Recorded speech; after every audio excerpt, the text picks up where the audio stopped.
Bonjour. Aujourd'hui, on va parler d'un sujet qui me paraît très important. C'est parce que je vois qu'il y a beaucoup de haine, beaucoup de racisme, beaucoup de choses qui se passent, et on va voir comment le racisme se naît et se développe, et comment aussi, pour ceux qui sont racistes ou qui ont une haine en eux, comment l'extirper de soi, comment l'extirper des autres, et comment ça va se faire. Et vous allez voir qu'avec ça, vous allez comprendre comment le racisme naît, comment il se développe, et vous allez comprendre comment on peut complètement l'extirper et expliquer à ceux qui ont de la haine en eux, ou du racisme en eux, comment l'extirper d'eux-mêmes. Alors on y va ?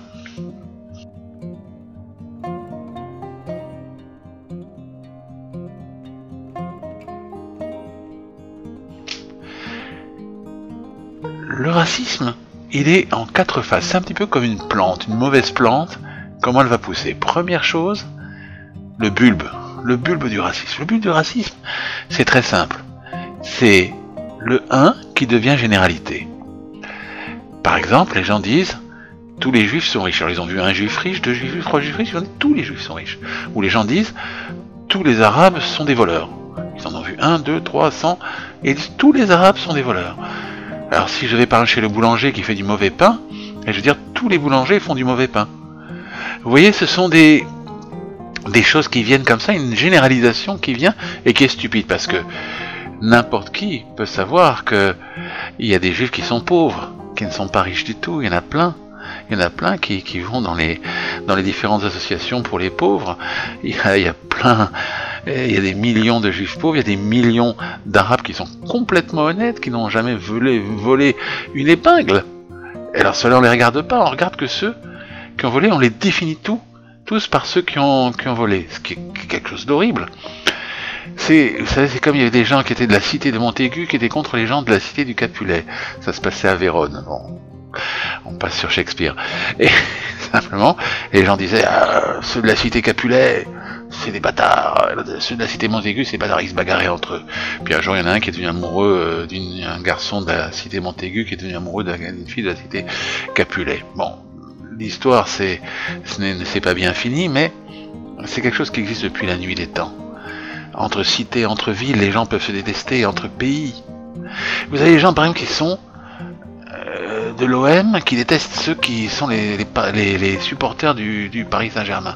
Ça aussi, c'est quelque chose qui est une espèce de haine qui est créée, comme si tous les gens qui sont du Paris Saint-Germain étaient tous des gens mauvais. On ne sait pas pourquoi, parce qu'ils n'aiment pas le Paris Saint-Germain. Vous savez, c'est comme si...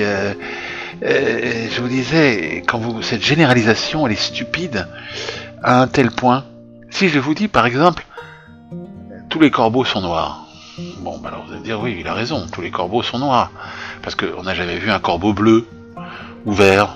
Bon, si un jour on en voit, on dira, il y a des corbeaux bleus ou verts. Seulement, tout le monde a vu qu'il y a des millions d'arabes honnêtes, tout le monde a vu qu'il y a des millions de juifs qui sont pauvres, tout le monde a vu. Alors on ne peut pas dire comme ça une généralité, tous. Cette généralisation, c'est le bulbe du racisme. Un bulbe particulièrement stupide.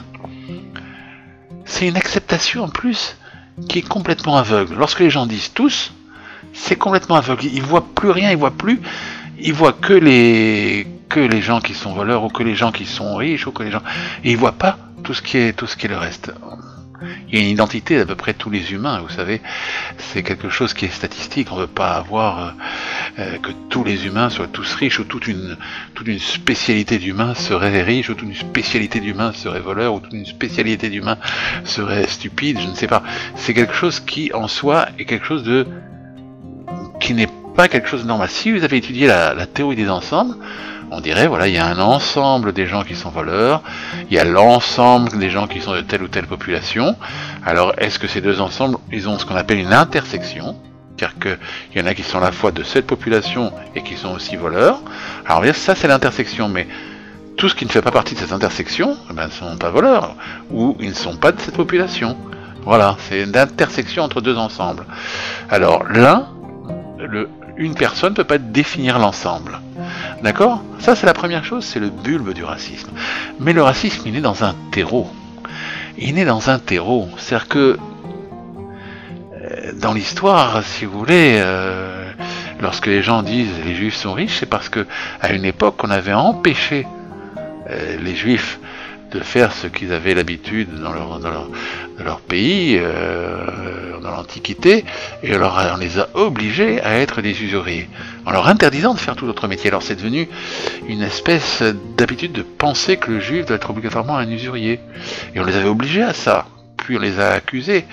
Et il y avait cette haine du juif qui avait été apprise, ils avaient dit comme ça, ils ont tué Jésus et tout ça. C'était une haine qui était enseignée.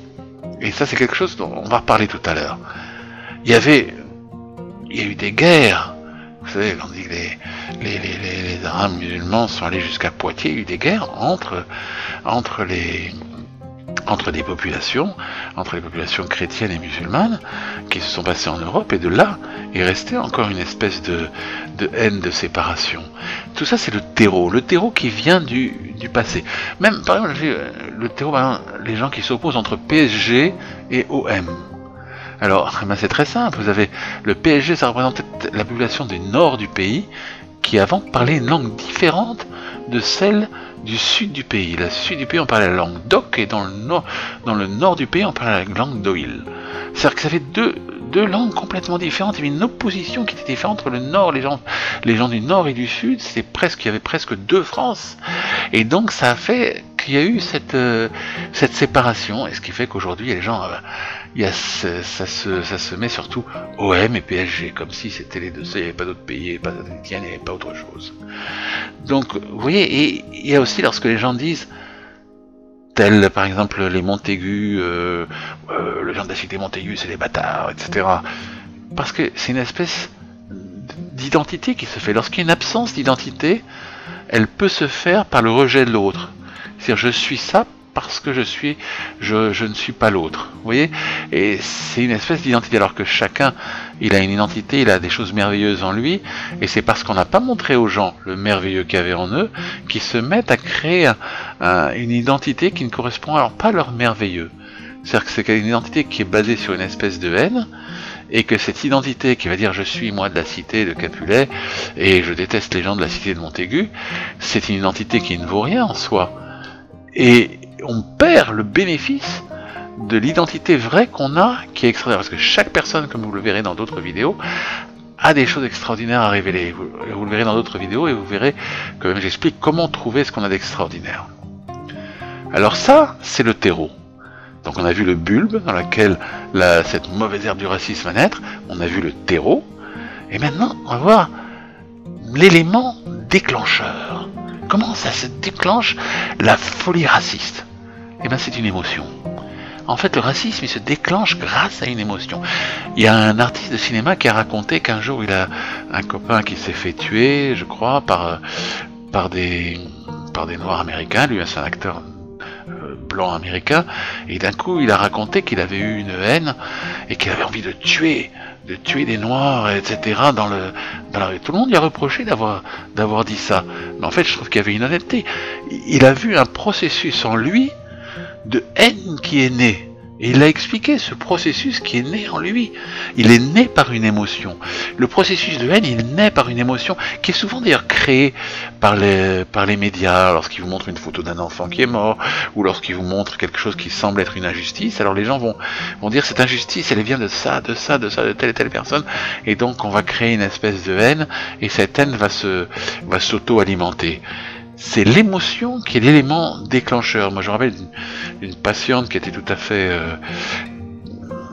calme, qui n'avait pas de haine en soi. Un jour, elle se fait agresser violemment. Elle est devenue haineuse de l'ethnie qu'il avait agressée, de la personne qu'il avait agressée en tant qu'ethnie. Parce que, si vous voulez, elle a pensé que c'était cette agression qui l'avait choquée.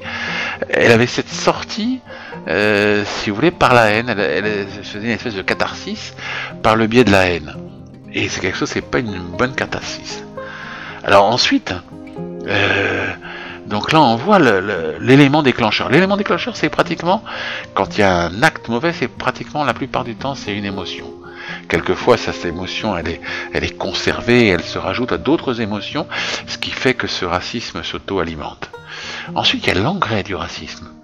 L'engrais du racisme, c'est souvent des choses théoriques, des choses qui vont rationaliser cette généralisation stupide. Lorsque les gens disent tous les personnages de telle population sont comme ci, sont comme ça. Cette génération stupide, elle a un engrais. Quelquefois, ce sont des textes religieux qui vous disent ceux qui ne sont pas de votre religion, ce sont des horribles. Ils doivent être. Il y a des textes religieux. Des fois, ce sont des textes politiques. Il y a des textes politiques qui, quelquefois, s'en prennent à certaines populations. Regardez ce que telle population fait, ce que les émigrants ont fait, etc. C'est des textes politiques qui vont recréer la haine. C'est pas obligatoirement des choses religieuses. Lorsque vous aviez dans la Russie soviétique de Staline une haine antisémite, elle avait un substrat qui était théorique, et ce substrat il était expliqué, mais cette haine elle était existante. Ça peut être lié à une religion, elle peut prendre une forme religieuse si vous voulez, mais c'est ce que c'est. Alors voilà, le racisme c'est ça, vous avez le bulbe qui est la généralisation stupide, le terreau c'est les choses que tout ce qu'on a eu dans l'histoire, dans notre histoire, tout ce dont on a hérité. Vous avez le déclencheur qui est une émotion, et vous avez l'engrais qui sont les substrats théoriques qui sont très très souvent fournis par les médias. Alors comment se libérer de ça? C'est très simple. C'est très simple. Comme je vous le dis souvent, on fait partie de l'hypermind, et l'hypermind fait partie de nous. C'est l'hypermind, j'ai expliqué, c'est quelque chose qui réunissait tout, qui englobait tout. J'ai fait une vidéo pour expliquer ce que c'était l'hypermind. C'est un peu comme au niveau de l'information, on pourrait parler d'internet au niveau de l'information, mais l'hypermind c'est au niveau de la vie. Voilà, c'est un peu comme une espèce d'internet au niveau de la vie. Et si vous voulez, en fait, c'est un petit peu comme si on était un arbre. Lorsque il y a une branche qui va souffrir, qui va recevoir un poison quelconque, tout l'arbre va souffrir.